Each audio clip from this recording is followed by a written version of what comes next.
Dan Masya Allah luar biasa. Kak Sekarang Caca Frederica. sudah hadir langsung ya di sini Caca Iya. Frederica di sini. Dan kita mau ngobrol-ngobrol langsung nih tentang Mbak Ica. Ini Masya Allah luar biasa. Mbak Ica ini kita kenal adalah wanita cerdas, hebat. Walaupun dia artis tapi dia tetap cerdas gitu loh. Ini yang jadi jadi contoh buat kita semua seharusnya gitu ya. Dan pertama kali dengar ini kabar dari Mbak Ica ini meninggal, itu kaget banget pastinya. Kalau dari Caca sendiri mungkin apa sudah tahu atau?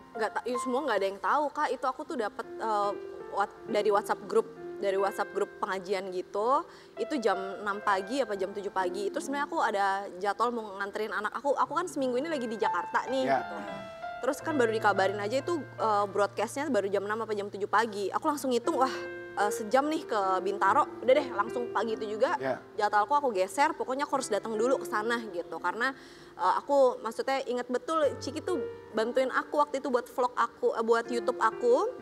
Itu Ciki tuh bikinin openingnya itu tuh Ciki yang bikinin gitu loh. Ciki ini siapa? Anaknya anaknya Mbak Kak Ica. Iya gitu. Jadi wah nggak bisa, aku harus datang ke sana. Pas aku datang ke sana, Masya Allah, tabarakallah, udah ada Mario, ada Dita, ada pokoknya teman-teman pengajian tuh semua tuh udah langsung handle gitu.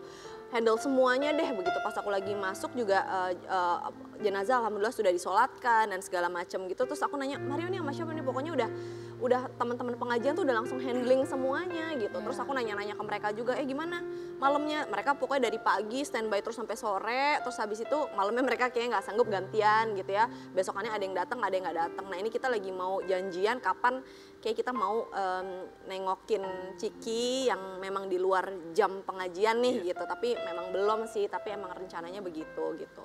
Tapi kronologis dari berpulangnya Mbak Ica ini seperti apa sih Cak? Mungkin juga bisa dijelaskan juga katanya pada saat Mbak Ica ini meninggal ada laptop di sampingnya lagi kerja atau bagaimana ya? Jujur aku belum ngomong langsung sama Ciki. Sama sekali belum ngomong, sama Om Ikang juga belum ngomong sama sekali. Aku ngomongnya tuh dari pokoknya teman-teman kita yang ngurusin pada saat itu hari itu semuanya tuh bener-bener ngurusin deh gitu. Ini kenapa gini. Terus ya aku juga nggak tahu, aku dapat ceritanya dari Mario. Mario bilang, iya Cak, gue pokoknya dengernya kayak gitu. Gue juga belum tahu denger detailnya pastinya. Dan kita nggak enak juga misalnya nanya-nanya nanti dulu deh kalau udah keluarga lagi berduka. Iya, kalau udah Cikinya yang sendiri yang mau cerita udah apa. Tenang ya, udah iya, tenang. dan apa ya Kak Fadli, itu baju aku kan di sini seminggu. Aku kan di Jakarta kan nggak tiap hari. Jadi kan aku emang bawa koper walaupun ada rumah, tapi kan aku nggak nyimpen baju di sini gitu loh. Baju aku itu 2 hari sebelumnya datang ke takziah ke tempatnya Sony. Ibunya meninggal. Terus jadi pas trip aku ini itu aku denger 3 kabar orang meninggal. Ibunya Sony, almarhumah, Ibu Hajah Omas, abis itu Tante Marisa, kemudian anaknya Ustadz Ahmad Bani. Pengisi acara di Islam itu ini. Iya, itu anak masih kecil ya. Masih kecil, emang ada penyakit. Jadi kayak ya Allah, emang trip ini tuh bener-bener trip. Kita tuh nggak pernah tahu gitu loh, maksudnya emang umur kita nggak pernah tahu, nggak pernah ini, tapi ya kita kenang segala kebaikan orang yang udah pergi aja gitu loh.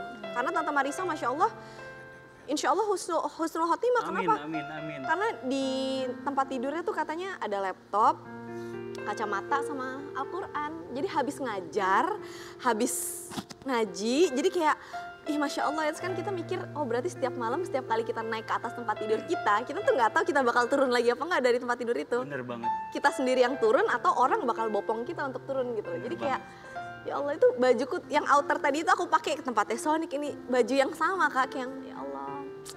Itulah ya namanya umur, kita nggak pernah tahu. Iya, Kadang kita nih juga berteman, apa segala macam, segala sesuatu musuh-musuhan, buat apa sih gitu ya. Karena kita nggak pernah tahu umur ini adalah rahasia Allah gitu. Jadi udahlah berbuat baik aja semua orang. Karena apalagi Mbak Ica ini luar biasa ya. Dia ini mendedikasikan dirinya ini untuk menjadi guru, pendidikan gitu. Iya. Karena memang mengincar akhiratnya Allah di tempat yang baik gitu. Maka surganya Allah kan selalu ada video viralnya juga ya Kak, betul. yang beliau bilang tentang ya saya pengen menjadi pendidik karena kalau misalkan meninggal ketika mendidik insya Allah kan juga jihad gitu. Dan ini adalah ada artikel ya kondisi Mas Ikang Fauzi setelah Marisa Haque meninggal diungkap Caca Frederica belum makan seharian. Oh emang ini belum makan seharian sweet banget dia ini emang Masya Allah luar biasa. Nggak pernah ada gosip yang ini dan itu. Masya Allah, tabarakallah. Aku pokoknya pas kejadian, pokoknya hari itu aku datang tuh rame banget, teman-teman wartawan juga banyak banget, jalanan macet. Terus aku datang, aku tuh meluk Ciki dari belakang. Ciki masih megangin ibunya, terus itu aku peluk dari belakang gitu. Itu pun juga Ciki kayak yang bilangnya kayak yang makasih ya kak gitu.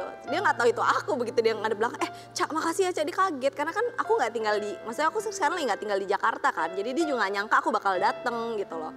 Terus habis itu ya aku cuman peluk, kalau mau ngomong sabar ya orang lagi kayak gitu kan capek juga ya dibilang sabar ya gitu.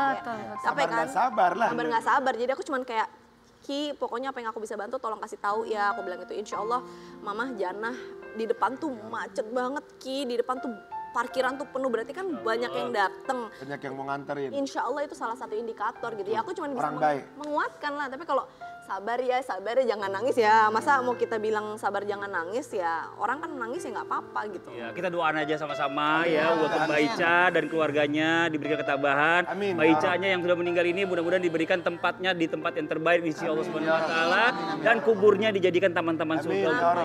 Amin amin ya rabbal alamin. Dan kita lanjut lagi, mumpung ada Caca di sini nih ya. Suaminya Bupati Kendal. Wih. Caca Frederica rela tinggal di kontrakan, sering kebanjiran sampai makan kejatuhan tikus. Beneran kan? Ini langsung switch-nya jauh banget nih.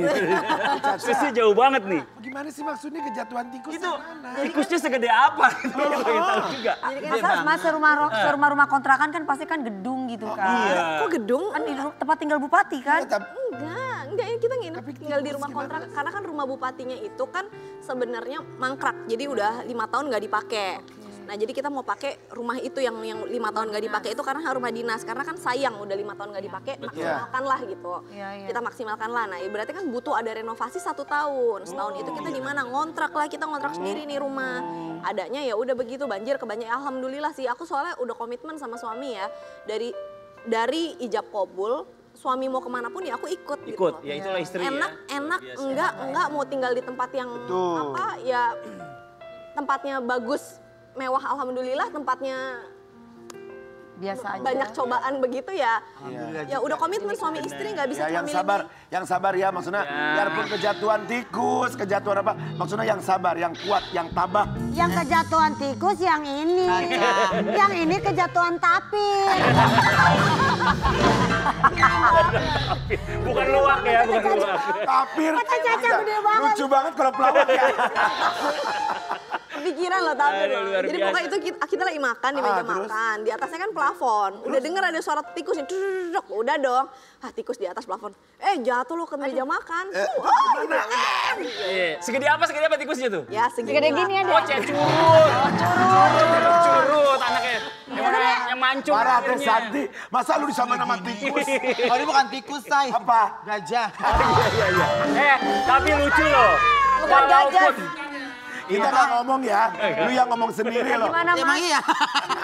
Jadi gini ya, Caca ini kan ikut kemanapun suaminya bertugas. Iya. Sebagai istri itu seperti itu. Tapi suaminya juga ngertiin. Betul. Jadi Ikut istri ikut kemana-mana, diapain sama istrinya mau aja.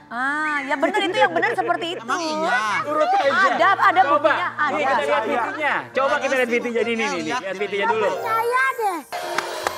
Itu gimana? Bentar ya. Nah, itu tapi lucu banget sih suami mau digituin ya. Yang bingung kenapa mau lagi si bapak itu. Istrinya artis perawatan. Kalau kena matahari harus pakai sunscreen dulu. Lakinya dipakein. Tapi itu bupati loh. Emang dia tipe Yang ada suami yang wibawanya jatinya ya. enggak juga sih. Tapi justru itu malah romantis kalau kita sebagai perempuan. Ujung. Ingat ya. Nah, itu romantis. Dia romantis karena dia pengen suami kulitnya terawat. Jangan sampai Itu dia rusak. jalan seharian mukanya begitu. Itu bukan romantis kak. Nah itu tipe suami yang menurut banyak orang yang tanya kan itu tipe suami yang kayak gimana? Tipe suami yang takut istri atau tipe suami yang Ini orang suka bilang ya, suami takut istri, suami takut istri. Ini kalau kita dengar hadis Rasul, dari Islam itu indah. Kalau misalkan kita dengar hadis Rasul, Umar bin Khattab, suara teriakannya aja setan tuh lari. betul. Tapi begitu di rumah, Umar bin Khattab benar-benar memuliakan istrinya. Jadi laki-laki yang kuat dan hebat adalah bukan laki-laki yang tonjok-tonjokin istrinya, tapi laki-laki yang benar-benar bisa memuliakan istrinya. Wow, Akbar. Ya, bener banget itu. Aku setuju itu. Selama itu nggak keluar dari syariat agama, pakein sunblock, sunscreen dosa nggak? Enggak. Enggak dong. Dari syariat agama nggak? Enggak. Enggak. Ya, kalau suamiku senyum dia bahagia aja, insya Allah rezeki dia nambah banyak. Iya, bener banget. Dan bikin kita semua ketawa kan? Iya. Betul. Makanya harus bergaul sama orang-orang yang soleh-soleha. Jadi dapatnya banyak. Ayo lihat seneng banget. Tadi ya, nggak ada laki-laki tuh suami itu takut istri. Iya. Karena secara tenaga laki-laki lebih besar. Betul. Benar nggak? Benar. Secara power dan lain-lain itu lebih besar. Benar. Jadi suami itu yang sayang sama istri, peduli sama istri, Yes. jadi dia tahu capeknya istri seperti apa. Iya. Jadi bukan hanya suami aja yang capek, istri juga capek. Nanti kita ribut lagi nih. Jangan sampai ribut, nanti kita lanjut lagi ributnya ya. Iya. Satu ini tetap di Pagi-Pagi Ambiar. Geger.